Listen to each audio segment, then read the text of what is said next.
महानुभावहरूलाई आजको यस समारोहका प्रमुख अतिथि सभापतिज्यू मञ्चमा आसन सबैजनालाई म एकमुष्ट सम्झना सुनाउन चाहन्छु। यो धेरै बोल्ने कार्यक्रम भन्दा पनि केही गर्ने कार्यक्रमको रूपमा रहेको हुनाले पनि म यो कार्यक्रममा सहभागी हुन पाएँ। यो मेरो लागि सौभाग्यको विषय हो। एउटा अत्यन्त महत्त्वपूर्ण यो कार्य जसले मानिसलाई सेवा सुविधा प्रदान गर्न खोजिरहेको छ, यस्तो कार्यक्रममा सहभागी पाउनु आफैमा एउटा गर्वको विषय हो। त्यसमाथि पनि यस कार्यक्रमको एउटा विशिष्ट अतिथिको सम्मान प्राप्त गर्नु मेरो लागि साँच्चै नै गर्वको विषय हो। म त्यसका लागि सबै जति पनि आयोजक हुनुहुन्छ उहाँहरू सबैलाई सबैजनालाई एकमुष्ट रूपमा धन्यवाद पनि ज्ञापन गर्न चाहन्छु। अब हुन त मूल काम 2 मिनटको हुन्छ, त्यसपछिको अन्य साइड काम चाहिँ 2 घन्टाको हुन्छ। हाम्रो प्रारूपै यस्तै छ। फेरि यहाँ आसन ग्रहणमा नाम छुट्यो भने फेरि पिर पर्छ। हाम्रो बानी नै त्यस्तै छ। यो छुट्यो कि त्यो छुट्यो भनेर लास्टमा निस्किने बेलासम्म पनि यो क्रम चलिरहन्छ। खैर केही छैन। मलाई चाहिँ के लाग्छ भने हामी यस्ता औपचारिकताबाट अलिकति माथि उठ्न सक्यौँ भने धेरै सजिलो हुन्छ, धेरै मानिसको समय बचत हुन्छ। यहाँ लगभग 100-200 मानिस हामी छौँ। हामी सबैको दिनभरि गयो भने त्यो धेरै अनुत्पादक समय खेर जान्छ। त्यस कारणले आगामी दिनहरूमा यस्ता कार्यक्रमहरू गर्दाखेरि सकेसम्म छोटो र सकेसम्म कम समय खर्च गरेर गर्न सकियो भने सबैको लागि सजिलो हुन्छ। यो मेरो सुझाव हो। तर मान्छे रिसाउने पीरले हामीलाई जिन्दगीभरि सताउँछ र त्यो रिसाउने पीर जिन्दगी गइसक्दा पनि जाँदैन। पुस्तौँ पुस्तासम्म यही पीर बोकेर हामी बस्नुपर्ने हुन्छ। यो कुरा मैले किन भनेको भने सानो मन लिएर ठुलो काम गर्न गाह्रो हुन्छ। यदि आज यहाँ कसैलाई मलाई चाहिँ आज मञ्चमा छुटाएनन् भनेर भरे बेलुका यो पोस्टमा गाली गर्नेहरू पनि टन्न निस्किनुहुन्छ। मलाई कारण खोज्दै गयो भने के भनेको त्यो मञ्चमा त्यो फलानालाई चाहिँ राख्यो, त्यसलाई त राख्यो मलाई नराख्यो भन्ने पनि पीर परिहाल्छ कसैलाई। त्यस्तो पीर व्यथा नपार्नुहोस्, केही पनि फरक पर्दैन। आजको कार्यक्रमको मुख्य उद्देश्य भनेको स्वास्थ्य चौकी यहाँ बन्नु हो। एकजना संसारकर्मी अभियन्ता मित्र जो भारतमा अन्य काममा लागिरहनु भएको थियो, उहाँले आफ्नै मुलुकमा केही गर्छु भनेर आउनुभएको छ। यो हिम्मत, यो साहस धेरैका लागि प्रेरणा हो र यो साहस र हिम्मतले यो ठाउँमा अहिले हामी जहाँदेखि आज हामीले इँटा राख्यौँ त्यहाँ एउटा स्वास्थ्य चौकी बन्नेछ। त्यसबाट यहाँका सयौं हजारौं मानिसलाई लाभ मिल्नेछ। मूल मुद्दा यति हो। योभन्दा पछाडि चित्त दुखाउने, मन दुखाउने, मन कुडाउने काम कसैले पनि नगर्नु होला। बरु यो काम कहिले सकिन्छ, कति छिटो सकिन्छ, त्यसका लागि मैले के योगदान दिन सक्छु भनेर सबै लागि पर्नु भयो भने त्यसले केही खास अर्थ लाग्छ। नत्र हामीले मैले अघि भने जस्तै सानो मन लिएर ठुलो काम गर्न अवश्य पनि सकिँदैन। त्यस कारणले सबैजनाले मन ठुलो बनाइदिनु होला र कहिलेकाहीँ यो मुखले तारिफ गर्नु र मुख खोलेर तारिफ गर्नु र वालेट खोलेर पैसा दिनुमा धेरै फरक पर्छ। मुखले तारिफमा त मुख पनि खोल्नुहोस् र वालेट पनि खोलिदिनु होला। किनभने स्वास्थ्य चौकी त चाहिएको छ। त्यसले गरिहाल्ला नि, उसले गरिहाल्ला नि भन्यो भने सबैले उसले गर्दा भन्दा कसैले पनि नगर्ने अवस्था होला अथवा आवश्यक रकम नपुग पनि हुन सक्ला। त्यस कारणले यहाँहरू सबैलाई अनुरोध छ। फेरि यो चन्दा सङ्कलन गरेर गर्नुपर्ने काम असाध्यै गाह्रो काम हो। असाध्यै मान्छेले चित्त दुख्ने गरी कति कुरा सुनाउँछन्। पैसा दिँदाखेरि जसरी हेर्छन्, खान्छै क्या जसरी हेर्छन्, त्यो सब सहनुपर्छ। समाजसेवा गर्न गाह्रो छ असाध्यै। केही भयो भने शङ्का उपशङ्का, गाली गलोज धेरै कुरा सहनुपर्छ। तर त्यो सबै यति गाह्रो कामलाई पनि सहजतापूर्वक लिन जुन राजनजी अगाडि बढ्नुभयो त त्यो साँच्चै एउटा ठुलो साहस हो। हामी कहाँ सबभन्दा पहिला मान्छेलाई शङ्का गरिन्छ। यस्तो लाग्छ कि यो ठाउँमा असल मान्छे त छँदै छैन, केही न केही होला यसको पछाडि, किन गर्थ्यो र यसले भन्ने एउटा शङ्कालाई हामीले मनमा यसरी राखेका हुन्छौँ कि त्यो शङ्का केही नपाउँदाखेरि यो स्वास्थ्य चौकी बनिसक्दाखेरि पनि त्यो शङ्का चाहिँ मान्छेको जाँदैन। यसै बनाएको छ र यसले त्यहाँ केही न केही छ होला भन्ने मान्छेहरू सधैँ निस्किरहन्छ। त्यस कारणले समाजसेवा भनेको असाध्यै गाह्रो कुरा हो, असाध्यै अब्जसी काम हो। हेर्दाखेरि सुरुमा मान्छेले आहा भनेको, वाह गजब गरेछ भनेको, तारिफ गरेको सुनेर आँट जागर आउँछ। त्यसै गरी मान्छेले कुरा काटेको, गाली गलौज गरेको, नचाहिने लान्छना लगाएको, पैसै खाइदियो झैँ गरेर हेरेको देख्दा असाध्यै मन रुन्छ। बेकार यो गरेछु, किन जान्ने भएछु भन्ने जस्तो पनि लाग्छ। पाइलामा पछाडि फर्कौँ कि क्या हो, अगाडि नबढौँ कि क्या हो जस्तो लाग्छ। तर यो सबै रीत हो, चलिरहन्छ। हामीभन्दा अगाडि जसले यस्ता कामहरू गरेका थिए उहाँहरू सबैले भोगेको कुरा हो। यो हामी पनि भोग्दैछौँ, सम्भवतः आगामी पुस्ताले पनि भोग्नेछ। समाजमा केही असल मानिसहरू छन् त यस्ता राम्रा कामहरू हुन पाउँछन्। त्यस कारणले सकेसम्म प्रेरणा दिनुहोला, सकेसम्म सहयोग दिनुहोला। र अब अस्पताल यो स्वास्थ्य चौकीका बारेमा भनिनुहुँदा हामीले निर्माण गर्न सुरुवात गरेको राजकोट सामुदायिक अस्पताल सम्भवतः आजको 92 दिनपछि सम्पन्न हुनेछ। हामीले केही एक हप्ता अगाडि जानकारी गराएका थियौँ यहाँलाई।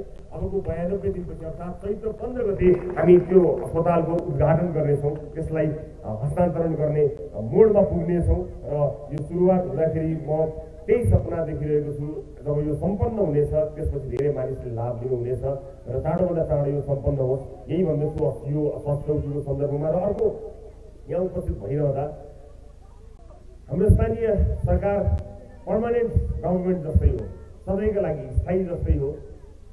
यदि स्थानीय सरकारले चाह्यो र प्रदेश सरकारको भनौँ अथवा केन्द्रीय सरकारको त्यति मुख ताकेन भने पनि धेरै चिज गर्न सक्दछ। तर हामीलाई राष्ट्रिय राजनीतिले घर घरमा छोटा कोठा भट्टी गल्ली छाँ पनि छुन्छ। त्यसले गर्दा हामीले आफूले गर्नुपर्ने काम हामीले एकैचोटि ढ्याङ्गै देशै बनाइहाल्नुपर्छ। त्यो टोलसोल बनाउने काम हामीले होइन जस्तो लाग्छ हामीलाई। सोझै एकैचोटि देशै बनाउने जुन हामी सोच्छौँ, वास्तवमा त्यो जरुरी छैन। यो ठाउँका लागि तपाईँहरूमध्ये कतिजनासँग मेयर साहबको फोन नम्बर आफ्नो फोनमा छ मलाई थाहा छैन। यदि छैन भने आज राख्नु होला। मेयर साहब यहाँबाट जानुभन्दा अगाडि आफ्नो फोनमा मेयर साहबको टेलिफोन नम्बर राख्नु होला, उहाँको कार्यालयको टेलिफोन नम्बर राख्नु होला, कोही प्रवक्ता अथवा को हुन्छ नम्बर राख्नु होला। र यहाँ भएको यदि केही व्यक्ति विसङ्गति छन् भने खबरदारी गर्नका लागि त्यसको प्रयोग गर्नु होला।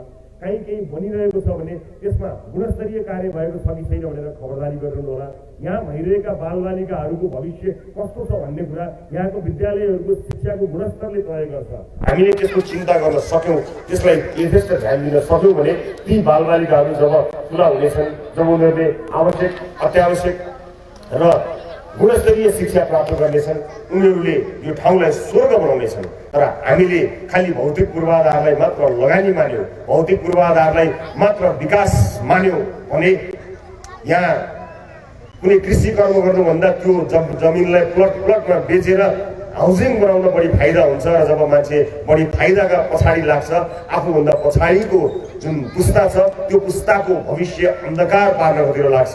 नोटको बिटाहरूले तपाईँको भविष्यमा आउने छोराछोरीहरूको भविष्य निर्धारण गर्दैन। त्यसकारणले कृपया यहाँको शिक्षा, यहाँको स्वास्थ्यमा जोड लगाउनु होला। म यहाँलाई धेरै धेरै अनुरोध गर्न चाहन्छु, यदि यहाँ हुर्केका बालबालिकाहरूले गुणस्तरीय शिक्षा प्राप्त गर्न सकेनन् र विश्व स्तरमा प्रतिस्पर्धा गर्न सक्ने क्षमता राखेनन् भने यहाँ जत्रा ठुला बिल्डिङ भने पनि के पनि हुनेवाला छैन। किनभने यहाँबाट ठुलो भएर पढेर कलेजको एजुकेसन सकेर कहिले विदेश जाउँ भनेर पासपोर्ट बनाउन हतार भएको जनशक्ति तयार गर्ने हामीले हो भने हामीसँग बिल्डिङ मात्र रहन्छ, खातामा पैसा मात्र रहन्छ, अरू केही पनि रहँदैन। सँगै दाल भात खान आफ्ना सन्तान आफूसँग हुने छैनन्। आफ्नो सामान्य एउटा उपचार गराउनुको निमित्त पनि यहाँ त हुँदैन कि क्या विदेशै जानुपर्छ कि भने जस्तो लाग्छ। जिन्दगीभरि दुःख गरेर कमाएको पैसा फेरि जिन्दगीको अन्त्यतिर सबै खर्च गरेर आफ्नो उपचार गर्नुपर्ने हुन्छ। त्यो अवस्था नआओस् भन्नका लागि स्थानीय सरकारलाई झटाउनु होला। विशेष गरेर र कुनै पनि गलत क्रियाकलाप भइरहेको छ भने खबरदारी गर्नु होला। के भएको एउटा खाल्डो देख्ने बित्तिकै सबै जिन्दगीभरि नागेर नजानुहोस्, के भएको रहेछ किन भएन रहेछ भनेर चासो देखाउनुहोस्, आफ्नो तर्फबाट योगदान दिनुहोस्। त्यो भयो भने हामीलाई यो ठाउँ राम्रो भइदियो भने तपाईँले जहाँ तपाईँ बस्नुहुन्छ आफ्नो जीवन गुणांश समय तपाईँले यहाँ बिताउने हो। यहीँको ध्यान दिनुहोस्। केन्द्रीय राजनीतिमा प्रधानमन्त्री को फेरिन्छ भन्ने कुराले तपाईँ हाम्रो जीवन र भविष्य फेरिँदैन। 30औं वर्ष 40औं वर्ष यही चलिरहने हो। त्यो अनुहारहरू हेर्नुहोस् न, केही चेन्ज हुनेवाला छैन। तर यहाँ हामीलाई चेन्ज चाहिएको छ, त्यहाँ जरुरत छैन। भएछ राम्रै हो, तर यहाँ त हामीलाई अहिले चाहिएको छ नि। अहिले भर्खरै यो ठाउँ अहिले भर्खरै तारेको छ, अहिले नै राम्रो हामीलाई चाहिएको छ नि। त्यसकारणले आफ्नो सम्पूर्ण शक्ति त्यहाँ होइन यहाँ लगाउनु होला। यहाँका जति पनि राजनीतिज्ञहरू हुनुहुन्छ, स्थानीय जनप्रतिनिधिहरू हुनुहुन्छ, उहाँहरूसँग बारम्बार बैठक बस्नु होला, उहाँहरूसँग इन्टरेक्ट गर्नु होला, अन्तर्क्रिया गर्नु होला, बोलाउनु होला, नोट गर्नु होला। यहाँ किन त्यस्तो भयो, त्यहाँ किन त्यस्तो भयो, किन यो भएन, यति भन्नुभएको थियो, अहिलेसम्म किन पुरा नगर्नु भएको, के हुँदैछ, प्रगति विवरण के जस्ता कार्यको लागि उहाँहरूलाई फुर्सद नदिनु होला। उहाँलाई फुर्सद दिनुभयो भने उहाँहरूलाई तपाईँले केही पनि भनिदिनु भएन भने तपाईँ आनन्दले बस्नुहुन्छ। देशका मन्त्री प्रधानमन्त्रीलाई गाली आलोचना गर्ने जुन समय छ त्यो तपाईँले यही यहाँ मेयर साहबलाई दिनुहोस्। यहाँको विकास, यहाँको सम्भावनाका बारेमा डिस्कस गर्नको लागि समय दिनुभयो भने यो ठाउँले तपाईँलाई समुन्नत ठाउँ दिन्छ र खबरदारी पनि हुन्छ र स्थानीयहरू अत्यन्त सचेत रहेछन् भनेर स्तरमा हुने गरेका क्रियाकलाप र गतिविधिमा चासो देखाउनु हुनेछ। युवाहरूले चासो देखायो भने गडबड हुने सम्भावना धेरै कम हुन्छ। यो सल्लाह सँगै फेरि पनि म यो स्वास्थ्य चौकी चाँडैभन्दा चाँडै सम्पन्न होस् भन्ने शुभकामना पनि दिन चाहन्छु र जति पनि सहभागी हुनुहुन्छ उहाँहरू सबैको सहयोग होस् पनि भन्ने चाहन्छु।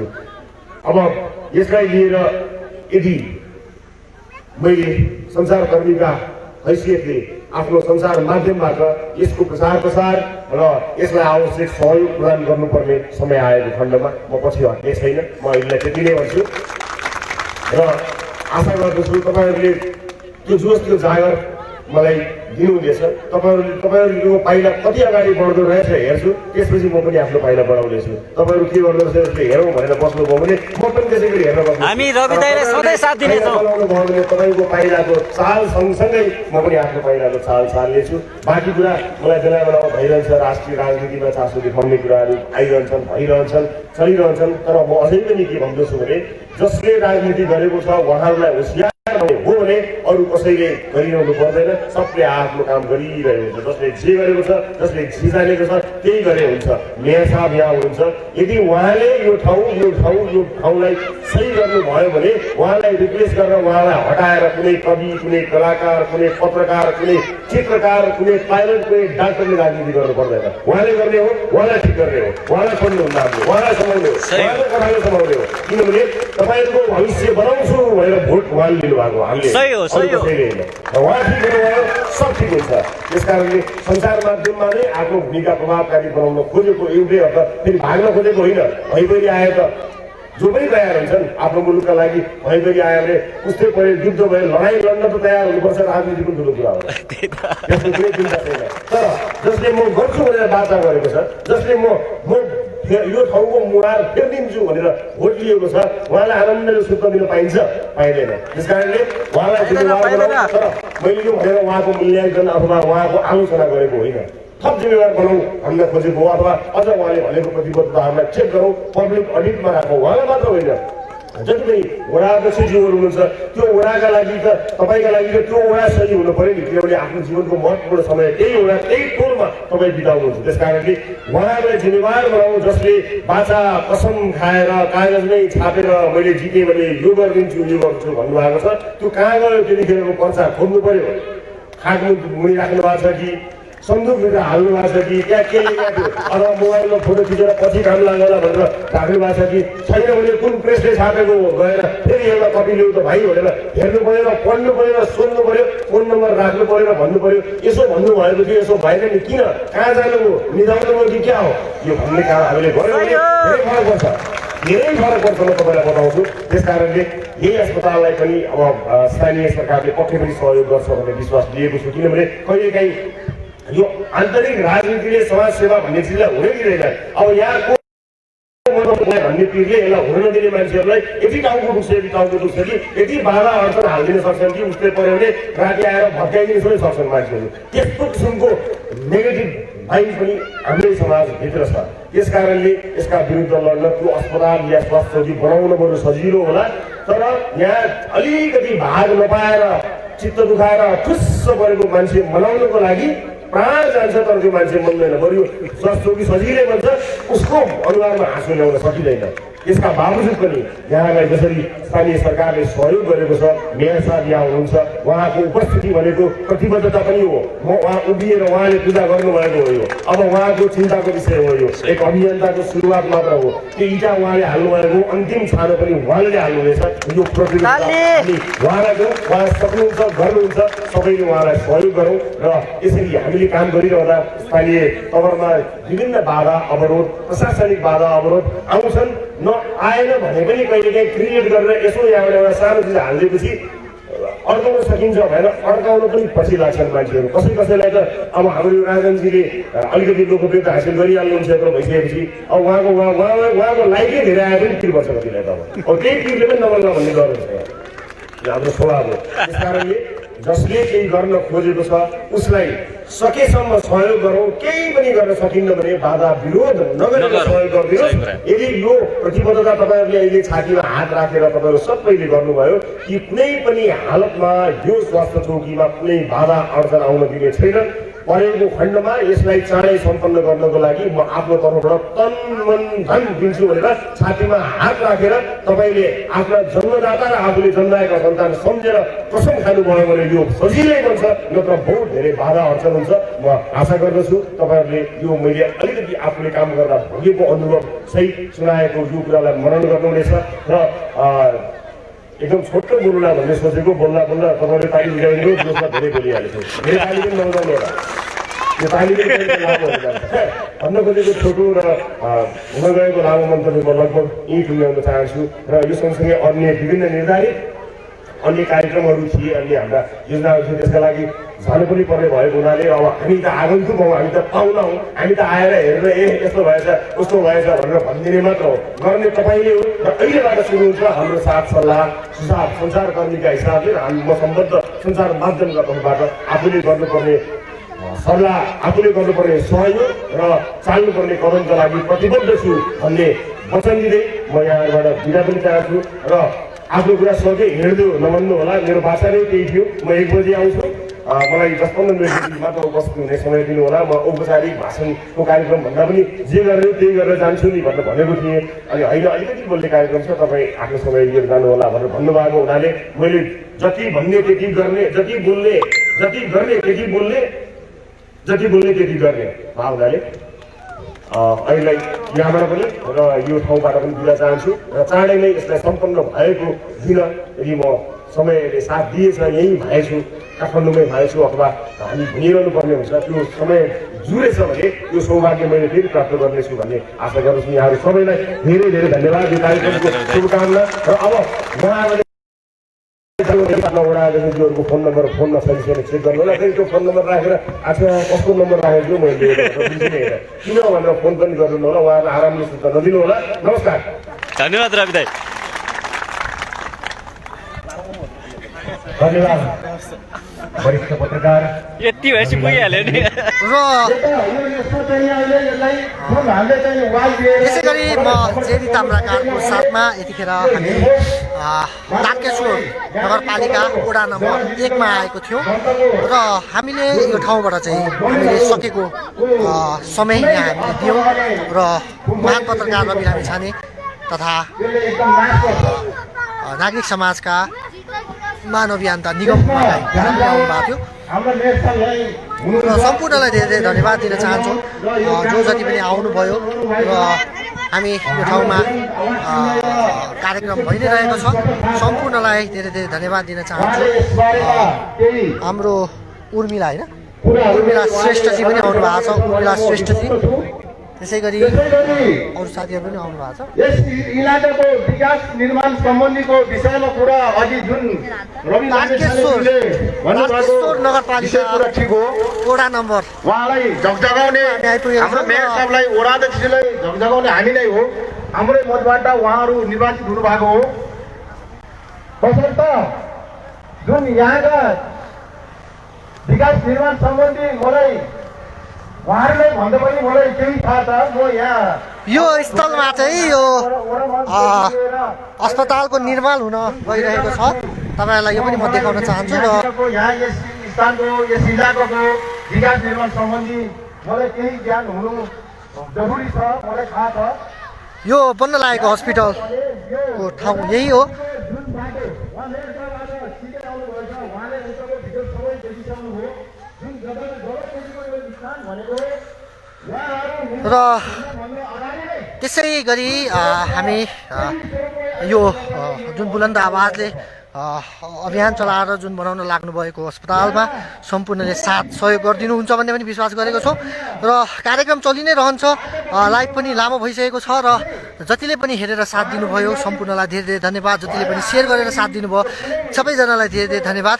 हामी यसरी नै आफ्नो देश जनता र अभियानहरूमा लागि परेका छौँ। तपाईँहरू जहाँबाट हुनुहुन्छ तपाईँहरूसँग भएका जिज्ञासा सुझावहरू हामीलाई एकदम आवश्यकता पर्छ। तपाईँहरूले हामीलाई म्यासेज गरेर कल गरेर पनि हामीलाई सम्पर्क गर्न सक्नुहुनेछ र यसरी नै नेपालको झन्डा ओड्न पाऊँ, नेपालको झन्डा बोक्न पाऊँ र हामी नेपाली नै भएर गोर्खालीका सन्तान भएर बाँच्न पाऊँ, आफ्नो देश बनाउन पाऊँ र युवा तन्त्र युवा तन्त्र चाहिँ हामीले ल्याउन पाऊँ र यो देशमा युवाहरूले नेतृत्व गरेको हेर्न पाऊँ भनेर चाहिँ हामी लागि परेका छौँ र जो जति पनि उपस्थित हुनुहुन्थ्यो सम्पूर्ण विशेष धन्यवाद राजन नेपालजीलाई र त्यसै गरी महान पत्रकार रवि लामिछाने दादालाई पनि धेरै धेरै धन्यवाद। त्यसै गरी नागरिक समाजका अध्यक्ष निगम हुमागाई दादालाई पनि धेरै धेरै धन्यवाद। जतिले पनि हेरेर साथ दिनुभयो सम्पूर्णलाई धेरै धेरै धन्यवाद दिँदै म जेरी ताम्राकार तपाईँहरूबाट बिदा लिन चाहन्छु। हस्त धन्यवाद। जय नेपाल, जय मातृभूमि, जय मिसन नेपाल।